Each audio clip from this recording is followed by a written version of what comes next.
Alright mate, so I finally made it to Bali. I know I said I was going to do it and look at me, I'm here. I signed up for the online FTA, which is Fitness Trainer Academy in Bali, personal training course. It provides essentially a UK level 2 and level 3 personal training qualification / certification. And it's just basically a crash course, so it's crammed into 6 weeks. The first 2 weeks are going to be level 2 and then the next 3 weeks are going to be level 3. So it's pretty intensive, but I'm 1 week in at the moment, so having done 5 class days, and then we had 1 exam on Thursday, and that was easy enough. I think the UK level 2 stuff, which is used for essentially class coaching, is pretty simple, so nothing too hard so far, and I'm enjoying it. I can't lie. It's nice seeing the range of people that have signed up for the course, people from all different backgrounds, different ages, young, old, and they're all doing this course, this qualification, for different reasons. You've got some that want to make an online career out of it, like myself. You've got some that are just doing it for the experience, or some that just want to increase their knowledge in regards to their own training. So there is a wide variety of people that have signed up, and like I said, of all different ages. So it's nice to see that, especially for the older people, that it's never too late to actually go out and learn new things and explore what you're passionate or what you enjoy. So yeah, it's been going good so far. I've got no complaints here. So to quickly go over how they've set everything up in order to make sure we cover all the theory and practical aspects. Like I said, it is quite intensive, and we need that qualification at the end of the day. But the day split up essentially into 2 sections. So we've got the morning theory, and that's from 9 AM until 1 PM. And then we go into practical lessons after lunch from 2 PM to 4 PM. So this is essentially what your days look like, your weekdays at least look like, for the 6 weeks that you're taking the course.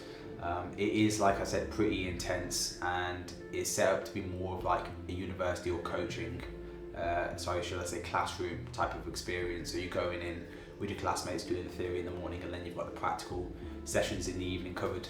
The amount of content covered in such a short time is quite a lot. So realistically, for a lot of like the physiological stuff and the biological theory, you're not really going to remember it all, especially as it's being taught to you in class, and a lot of it will have to be consolidated in your own time.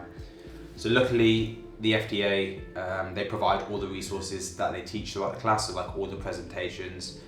They also provide almost like a textbook or a manual for both the UK level 2 and the level 3 certification. So you've got all of the resources you need, just in case you want to refer to it later on. It's all available for you, which is handy because there's no way am I remembering everything that they're throwing at me in class. It's honestly a lot. And I think because they provide all these resources, it's definitely a good idea to go and ingrain that knowledge in your own time, just so you've got a better understanding of everything. In relation to the practical aspects, it has honestly been super chill. I've been training obviously for about 10 years now. We've been focusing this week on a 5 rep max for each of what they call, the big 6 movements. So that's your squat, your bench, your deadlift, your barbell hip thrust, barbell bent over row, and also strict press, or the military press is what I like to call it. So with that information, we then work out our theoretical 1 rep maxes and have a go at some of the bigger rep ranges, like the 20 and 50 and the 12, and check in that the RPE, which is the rate of perceived exertion, is standard across all of them. In other words, the RPE is basically how difficult you find any of the movements on a scale to 1 to 10, and that's been fun. So yeah, all pretty simple so far in terms of how the course is playing out. Alright then, so I've not been filming too many of the workouts or the sessions at the moment. I've only got a little bit of footage which I'll try and put on throughout this explanation, but I'll just play the last training clips I've got in Melbourne, just so we've got something to look at while I'm talking. I think it's definitely worth trying a different style of YouTube video, so a little bit of B-roll over the back, just to see how it looks when it comes out, and then I'll decide on what formats I like. I'm still playing around. I'm very new to this, so hopefully try new things out and get some experience, and we'll see how it looks once I have the finished product. Unfortunately, the gym that I have been training at with the course where it's being held, it hasn't got the type quality of equipment I want, or I've become accustomed, should I say, to more of a higher quality bodybuilding type scene with just a variety of equipment. You know, now that I say that, I definitely think I'm a bit a bit spoiled with the choice that I've had in Melbourne at my home gym, but we work with what we got. So I've been trying out a few of the gyms across the island and seeing what looks the best.